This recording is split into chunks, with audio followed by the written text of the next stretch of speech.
তৃণমূল আতঙ্কে থরথর করে কাঁপছে। তার কারণ তারা হলদিয়ার উন্নয়ন করেনি, তারা কর্মসংস্থান দেয়নি, তারা উদ্বাস্তুদের কথা ভাবেনি, তারা শ্রমিকদের কল্যাণের কথা ভাবেনি। আজকে তৃণমূল কংগ্রেস মানেই গাগঞ্জ সর্বত্র চোর চোর আওয়াজ উঠেছে।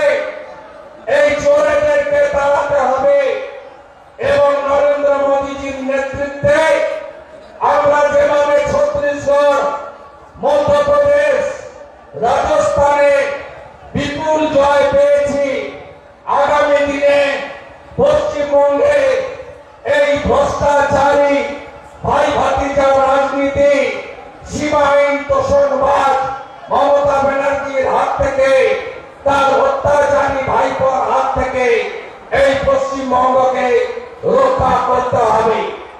নরেন্দ্র মোদীজির প্রত্যেকটি কর্মসূচি আপনাদের কাছে পৌঁছায়নি। মাঝপথে লুট হয়েছে, চুরি হয়েছে, শুধু কয়লা বালি গরু পাচার নয়, আপনারা দেখেছেন চাকরি চুরি থেকে শুরু করে সম্প্রতি আপনাদের গম, ধান, আটা, চাল পর্যন্ত খাদ্যমন্ত্রী আগের এখন বনমন্ত্রী জ্যোতিপ্রিয় মল্লিকের নেতৃত্বে লুট হয়ে গেছে। শুধু তাই নয়, মিড ডে মিলে সিবিআই তদন্ত হয়েছে, বাচ্চাদের খাওয়ার পর্যন্ত এরা লুট করেছে।